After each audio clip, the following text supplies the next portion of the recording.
Hey consumers, I'm Isaac. And I'm Mary. And before we get started this week, I'd like to invite you all to go down below in the comments and leave information on what you like and what you don't like about this week's video, so we can have an idea of how to make better videos. This week on Cheap versus Expensive, we're going to be comparing two Zinfandels. So the first Zinfandel is once again from Trader Joe's, but this time it's actually the Trader Joe's brand. So this one's from Central Coast, California. The second bottle that was the more expensive one is 7 Deadly Zins. This one is also from California, but from the Lodi area. It has a higher alcohol percentage with 15%. Really dark colors, no obvious lines being left that I see. You get like earthy flavors, earthy smells, like dirt, but like good, don't worry.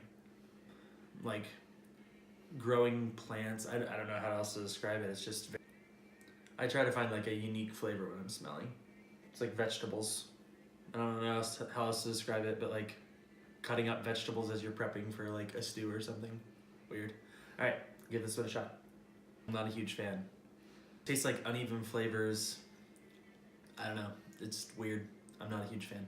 I think I'm gonna rate this one a 4 out of 10. I don't really like it.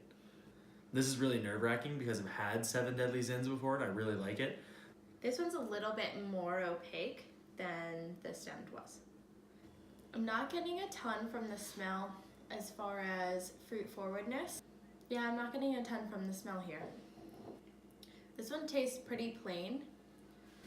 Not necessarily good or bad, it just feels like it's lacking some of the complexity that the other one had. It tastes like it has some sweetness, which is a little bit weird. I'm gonna go with a 4 out of 10 on this one. It's pretty mediocre. A lot more lineage going on here, a lot more alcohol. Same dark color on a premise. It does have a purple tint around the edges, which is really something that I kind of look for in wine. Let's give it a smell. This has those same earthy smells that I was smelling before, but maybe a little bit more natural smelling. This one kind of smells like fresh cut grass or foliage versus like the vegetables that one smelled like.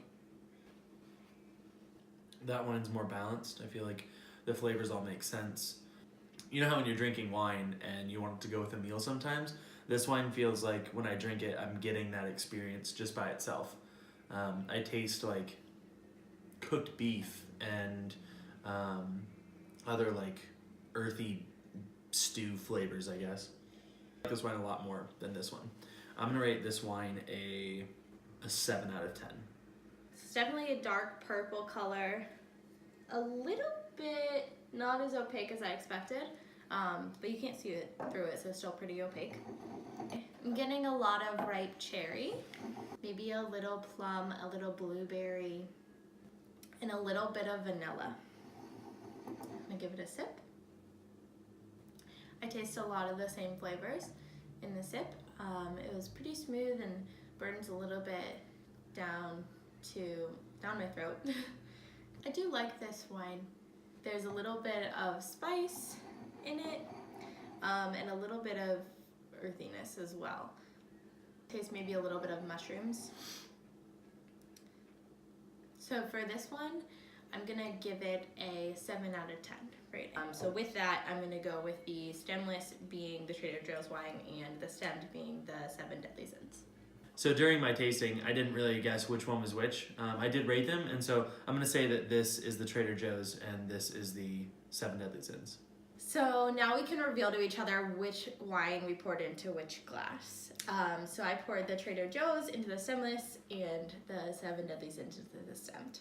And I poured the 7 Deadly Zins into the stemmed and the Trader Joe's into the stemless. So this time we both guessed correctly. And we rated them the same. Yeah, so now we can savor.